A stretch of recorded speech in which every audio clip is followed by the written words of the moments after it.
So, good evening po, ma'am. Ako nga po pala ulit si Isabella Lota na galing po sa Holy Trinity University at nursing po. May mga katanungan lang po ako about po sa mga ginagawa niyo po sa bahay niyo po. Na kaya na niyo po po gawin o kailangan niyo na po ng assistant po para magawa po yung mga bagay-bagay po.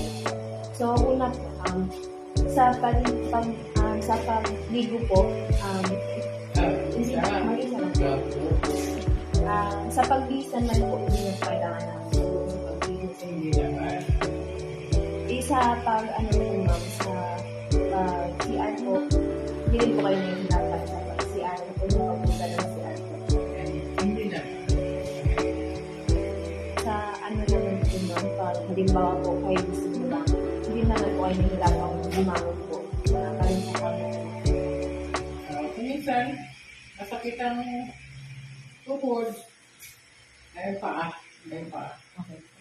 So, sa ano po ma'am, halimbawa po, galing po kayo sa mga lugar po kung saan, tapos nakakaihi na po kayo, napipigilan niyo po ba ito o hindi na po minsan? Ay, napitigil. Napitigil ko pa yun. Sa pagkain naman po, kumusta na ito yung pag-prepare niyo po, yung mga pag-luto niyo po?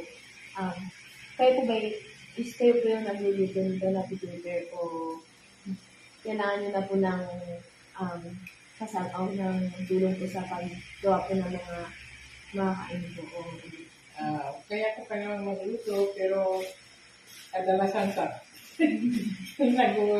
nagbibili sa labas. hapon po.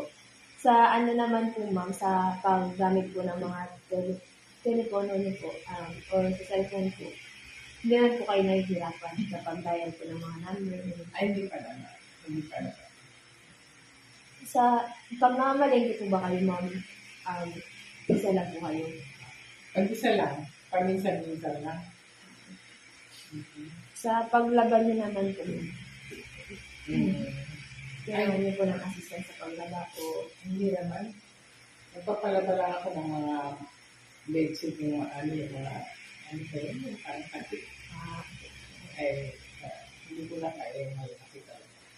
Sa pagbibiyahe po ma'am, sa private po ba kayo nagbibiyahe or may sarili po ba kayo sa sakyan o kaya niyo pa po mag-commute po? May sarili rin sasakyan, kuminsan lang kumisa. Hindi po kayo nahihirapan sa pag-commute. Ay, hindi pa naman. Malapit na. Sa ano po, sa pagkain po ma'am, hindi rin po kayo nahihirapan magpunan ng mga pagkain o sa Hindi naman. Kasi naka-digestive. may mga gamot po ba kayo na iniinom na mga maintenance niyo po? Meron. Hindi rin niyo rin po nakakalimutan inumin o naiinom niyo po sa tamang oras po. O minsan nalilimutan niyo po. Kung minsan, nalilimutan. Minsan lang. Sa paggastos po sa bahay niyo po, ng mga pagkain niyo po, o mga pangailangan niyo po. Nakakaano niyo naman po yung budget po niyo din sa budget niyo po sa pang-araw-araw. Tama lang. Hindi na po kayo nagtatrabaho naman. Hindi na po. Pag-retire. Sa ano po ba, paglilinis ng bahay niyo po, hindi naman po kayo na hihirapan o kailangan niyo na po ng katulong po sa paglilis po ng bahay niyo, pag-arrange po niyo po. Sa loob ng bahay, okay. Kung minsan nag-hire din ako ng nalilinis sa labas ng bahay. Sa garden. So, sa pag-shopping niyo po, hindi po ba kayo mamili ng mga bagay-bagay po? Kung may pera, kung wala, So, wala. Kung may sobra lang, shopping. So, yun lang po yung mga katanungan ko po.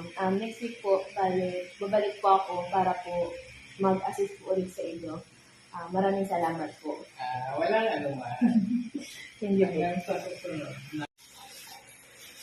So, ang total score niyo po ay from yung sa cash index po, kung saan po mababasihan po natin po, kaya niyo pa po ba mag-assist po ng mag-isa o ano po, sa bahay niyo mag-maintain mo ng sarili niyo na mag-isa is 6 out of 6 po yung total score niyo po sa CAT index kung saan po